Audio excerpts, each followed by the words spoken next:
За дүүлэртээ амралтын өдрийн мэнд хүргээд ээлж сургамж тгүүлгээ ярьж өгье.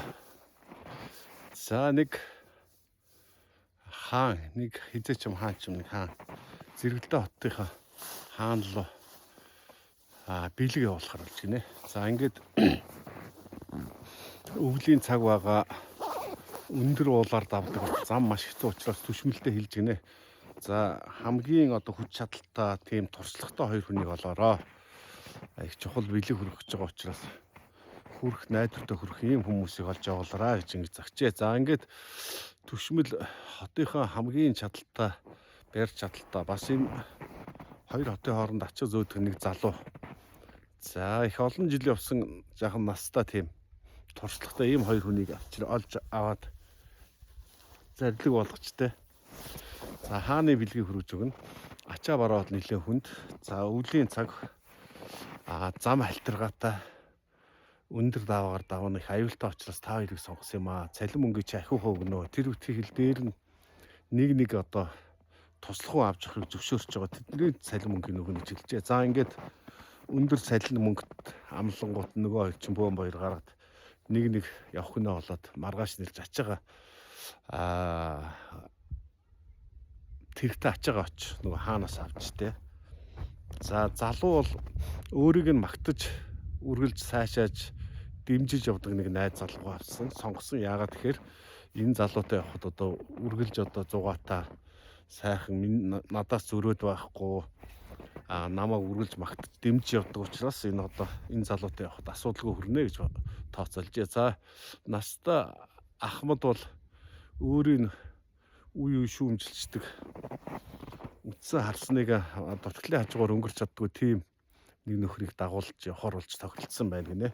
За залуу тэр үнийг харчаад өөрийн дандаа муу хэлжээд хүнийг авч явдаг энэ ахчтай хүрх болов гэсэн юм бодоо. За ингээд хоёулаа аян замда гарчтэй. За ингээд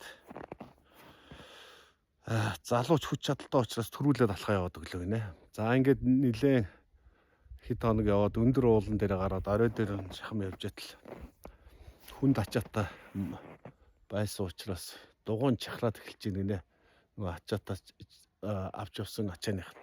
За тэгээ найзтай хэлсэн. Дугаа цэнгэлтэй маш их сайхан явж байсан нөхөр хөөе найзаа наа чин хойдлоо чин дугуй тачхнаад энэ хараатах гэсэн.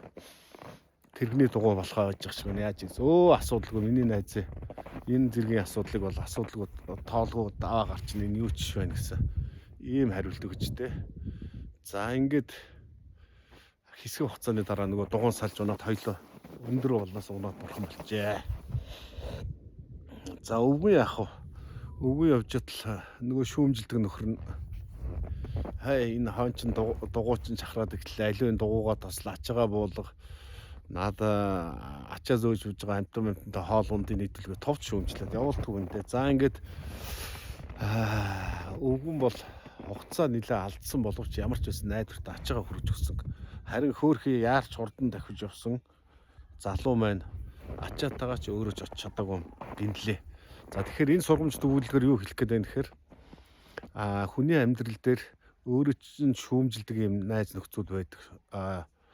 Шудраг бусын хажуугаар дуу чимээгүй өнгөрч чаддгүй, шүүмжилж чаддгүй ийм хүн байх юм бол чиний жинхэнэ найз шүү гэдгийг хэлэх гээд байгаа. Түүнээс ч үргэлж долоодог, үргэлж магтдаг ийм найз нөхд бол бас яг цагаа тулах юм бол яг жинхэнэ бодит найз байж болохгүй чаддгүй маа гэсэн ийм зүйлийг дүүнэртээ хэлхийг хүслээ.